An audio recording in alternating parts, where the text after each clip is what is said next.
40వ పుట్టినరోజు పురస్కరించుకొని cake cut చేసినప్పుడు చప్పట్లు చీర్స్ మార్మోగాయి. తర్వాత అతని స్నేహితుడు ఆకాష్ ఆ కేక్ను పంచిపెట్టాడు. అఖిల్ 40th పుట్టినరోజు సందర్భంగా పార్టీ కావాలని అతని ఫ్రెండ్ ఆకాష్ అడిగాడు. దేనికి అని అడిగాడు అఖిల్. దీంతో అఖిల్తో పాటు పనిచేసే వారిలో శిశిర్ ముందుకొచ్చి పార్టీ కావాలని గట్టిగా అరిచాడు. అఖిల్ తనకు 40 years అని, రిటైర్మెంట్ కోసం ఏమీ సేవ్ చేయలేదు కాబట్టి తన మొత్తం డబ్బు రిటైర్మెంట్ కోసం ఆదా చేస్తానని అన్నాడు. మరో కొలీగ్ మయూర్ అఖిల్ని సమర్థించాడు. రిటైర్మెంట్ గురించి ఆలోచించడం చాలా అవసరమని అన్నారు. కానీ రిటైర్మెంట్ ప్లాన్ను ఎప్పుడు ప్రారంభించాలో అతనికి అర్థం కాలేదు. మరి పదవీ విరమణ తర్వాత ఒకరికి ఎంత డబ్బు అవసరమో తెలుసుకోవడం ఎలా? మీ సంపాదన ప్రారంభమైన టైమే రిటైర్మెంట్ ప్లాన్కు సరైన టైం. దీని అర్థం మీరు సంపాదన ఎప్పుడు మొదలు పెట్టారని కాదు, రిటైర్మెంట్ కోసం డబ్బును ఎప్పటి నుంచి సేవ్ చేస్తున్నారు అని. పదవీ విరమణ ప్రణాళిక కోసం మంచి టైం మీ 20 yearsలోనే ఉంటుంది. మీ పని ప్రారంభించినప్పుడు మీ మొదటి జీతం అందుకుంటారు. అది మీ 20sలో దాన్ని కోల్పోయినట్లయితే ఖచ్చితంగా 30sలో రిటైర్మెంట్ ప్లాన్ని స్టార్ట్ చేయాలి. అయితే ఇక్కడ అఖిల్ తన 40th ఏటా రిటైర్మెంట్ ప్లాన్ గురించి ఆలోచిస్తున్నాడు. ఆలస్యంగా స్టార్ట్ చేస్తున్నప్పటికీ మీరు ఎక్కువ పొదుపు, ఎక్కువ మదుపు చేయాల్సి ఉంటుంది. రిటైర్మెంట్ అంటే ఏంటో సింపుల్గా చెప్తాను. మీరు సంపాదించినప్పుడే భవిష్యత్తులో మీకు సంపాదించలేని కాలానికి కూడా సిద్ధంగా ఉండాలి.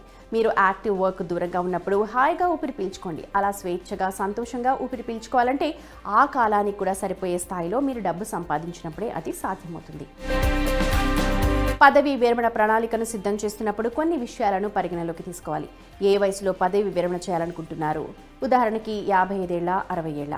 పదవీ విరమణ తర్వాత మీకు ఎలాంటి జీవనశైలి కావాలి? ప్రపంచ పర్యటనలతో సహా సాధారణ జీవనశైలి లేదా విలాసవంతమైందా? వయసు పెరిగే కొద్దీ అనారోగ్యాలు వస్తాయి. పదవీ విరమణ ప్రణాళికలో వాటి ఖర్చులను కూడా చేర్చాలి. పదవీ విరమణ సమయంలో మీరు ఎంత డబ్బు, ఎంత కాలం అవసరం ఉంటుందో అంచనా వేయాలి. ఒకవేళ మీరు 40 ఏళ్ల వయసులో ఇన్వెస్ట్ చేయాలని ప్లాన్ చేస్తే అది కాస్త ముందే చేసి ఉంటే బాగుండేదన్నది నా మాట. సాధారణంగా 20-25 ఏళ్ల మధ్యలో ఇన్వెస్ట్ చేయడం మొదలు పెట్టడం మంచిది. అందువల్ల నెల నెల మీరు పెట్టే పెట్టుబడి తక్కువగా ఉంటుంది. రిటైర్మెంట్ నాటికి మీకు అందే మొత్తం కూడా ఎక్కువగా ఉంటుంది. అందుకే కాస్త ముందుగానే ప్లాన్ చేయడం మంచిది. ఒకవేళ చెయ్యలేదా అయినా భయపడాల్సిన పని లేదు. 40 ఏళ్ల వయసులో కూడా ఆ పని చేయడానికి తగిన ప్రణాళికలున్నాయి. ప్రస్తుతం అఖిల్ వయసు 40 సంవత్సరాలు. అతను 60 సంవత్సరాల వయసులో పదవీ విరమణ చేయాలనుకుంటున్నాడు. రిటైర్మెంట్ ప్రణాళిక కోసం అతనికి 20 ఏళ్ల సమయం ఉంది. అతని ప్రస్తుత నెల జీతం ₹1,00,000. అతని ఇంటి ఖర్చులన్నీ కలిపి 50,000. ద్రవ్యోల్బణం కారణంగా ఈ రోజు ₹50,000 ఖర్చు అయితే 20 సంవత్సరాల తర్వాత ఇదే ఖర్చు ఉండదు. మార్కెట్ రెగ్యులేటర్ సెబీ వెబ్సైట్లోని ద్రవ్యోల్బణం క్యాలిక్యులేటర్ను ఉపయోగించి 20 సంవత్సరాల తర్వాత అఖిల్ తన ప్రస్తుత జీవనశైలి కొనసాగించడానికి ప్రతి నెల ఎంత డబ్బు అవసరమో చూపిస్తాం. ప్రస్తుతం అఖిల్ ఖర్చులు నెలకు 50,000. అంచనా వేసిన వార్షిక ద్రవ్యోల్బణం రేటు 6%. 20 ఏళ్ల తర్వాత ₹50,000 ఖరీదు ₹1,60,000 అవుతుంది. అంటే అఖిల్ ఇంటి ఖర్చులకు ప్రతి నెల ఇంత డబ్బు అవసరమవుతుంది. అఖిల్ 80 ఏళ్ల వరకు జీవించాలని ఆశిస్తున్నాడు. 60 ఏళ్ల నుంచి 80 ఏళ్ల వరకు 20 ఏళ్లు గడపాలంటే రిటైర్మెంట్ సమయంలో ₹3,84,00,000 అవసరమవుతాయి. కాబట్టి రిటైర్మెంట్ కోసం అఖిల్ అంత మొత్తాన్ని కూడబెట్టుకోవడం కరెక్టేనా? సాధ్యమవుతుందా? దీని సమాధానం ఎస్. పైగా ఇది SIP ద్వారా సాధ్యమవుతుంది. అంటే సిస్టమాటిక్ ఇన్వెస్ట్మెంట్ ప్లాన్. మ్యూచువల్ ఫండ్స్లో పెట్టుబడి పెట్టడం ద్వారా ఇది సాధ్యమవుతుంది. ఈక్విటీ మ్యూచువల్ ఫండ్స్ నుంచి 12% వార్షిక రాబడి పొందొచ్చని అంచనా వేయొచ్చు. దీర్ఘకాలంలో ఈక్విటీ మ్యూచువల్ ఫండ్స్ నుండి 15 to 16% వరకు కూడా రాబడి పొందొచ్చు. ఇప్పుడు అఖిల్ ప్రతి నెల ఎంత పెట్టుబడి పెడితే సుమారు ₹4 crore అవుతాయో చూద్దాం. SIP క్యాలిక్యులేటర్ ప్రకారం అఖిల్ 20 yearsలో ₹3.84 crore మొత్తాన్ని కూడబెట్టడానికి నెలవారీగా సుమారు ₹39,000 పెట్టుబడి పెట్టాలి. 20 yearsలో అతను మొత్తం ₹93.16 lakh సేవ్ చేస్తాడు.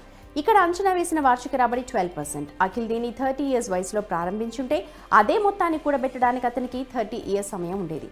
అప్పుడు అతని నెలవారీ SIP కేవలం ₹11,000 మాత్రమే. ఈ కాలంలో అతను సేవ్ చేసేది దాదాపు ₹40 lakh మాత్రమే. అందుకే ఎంత త్వరగా పెట్టుబడి ప్రారంభిస్తే మీకు అంత మంచి రాబడి లభిస్తుంది. అఖిల్ తన 30sలలో పెట్టుబడి పెట్టే అవకాశాన్ని కోల్పోయాడు. ఇప్పుడు అతను తన 40sలో ₹1 lakh జీతంతో పెట్టుబడులు స్టార్ట్ చేస్తాడు. ఈ పరిస్థితుల్లో పదవీ విరమణ ప్రణాళిక కోసం అతని డబ్బులో 40% అంటే ₹40,000 సేవ్ చేయడం సాధ్యం కాకపోవచ్చు. అతను తన జీతంలోని 20% అంటే ₹20,000తో తన పెట్టుబడిని స్టార్ట్ చేయొచ్చు. ప్రతి సంవత్సరం జీతం పెరగడంతో అతను తన SIP మొత్తాన్ని పెంచుకోవచ్చు. అయితే ఈ వయసులో అఖిల్ ఈక్విటీ మ్యూచువల్ ఫండ్స్లో మాత్రమే ఇన్వెస్ట్ చేయాలా లేదా డెట్ మ్యూచువల్ ఫండ్స్ను కూడా అతడి మదుపు జాబితాలో చేర్చాలా? మీ రిటైర్మెంట్ విషయంలో ఎలాంటి పోర్ట్ఫోలియో ఎంచుకున్నారన్నది ఇక్కడ ప్రధానమైన విషయం. మనకు మంచి రిటర్న్స్ రావడం అన్నది ముఖ్యం. కనుక కాస్త రిస్కీ పోర్ట్ఫోలియో, వేగంగా రిటర్న్ వచ్చే పోర్ట్ఫోలియోలను ఎంచుకోవాల్సి ఉంటుంది. మీరు మొత్తం 40,000 రూపాయలు పెట్టుబడి పెట్టాలనుకుంటే అందులో 10,000 చొప్పున డివైడ్ చేసుకోండి. ముందుగా ICICI నిఫ్టీ 50 ఇండెక్స్ ఫండ్లో 10,000 ఇన్వెస్ట్ చేయండి.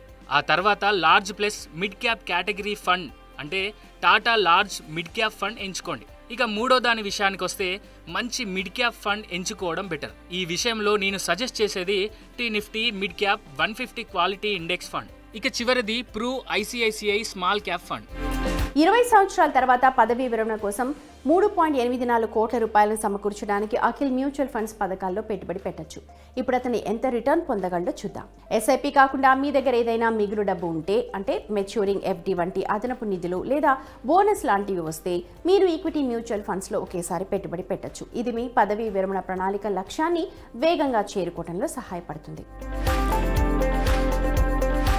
ఒకవేళ అఖిల్ లాగా మీరు మీ 40sలో రిటైర్మెంట్ కోసం ప్లాన్ చేసి ఉండకపోతే ఇప్పుడే స్టార్ట్ చేయండి. పెట్టుబడి పెట్టేటప్పుడు కొన్ని విషయాలు గుర్తుపెట్టుకోండి. మీకు ఏవైనా వ్యక్తిగత ఇల్లు లేదా కార్ లోన్స్ ఉంటే వాటిని క్లియర్ చేయండి. దీని ద్వారా పెట్టుబడి కోసం మీకు మరిన్ని నిధులు ఉంటాయి. ఎప్పుడు ద్రవ్యోల్బణాన్ని అధిగమించే సామర్థ్యం ఉన్న పెట్టుబడి కోసమే ఆప్షన్స్ ఎంచుకోండి. SIP మొత్తాన్ని పెంచడానికి ప్రతి సంవత్సరం మీ పెట్టుబడి పోర్ట్ఫోలియోని రివ్యూ చేసుకోండి.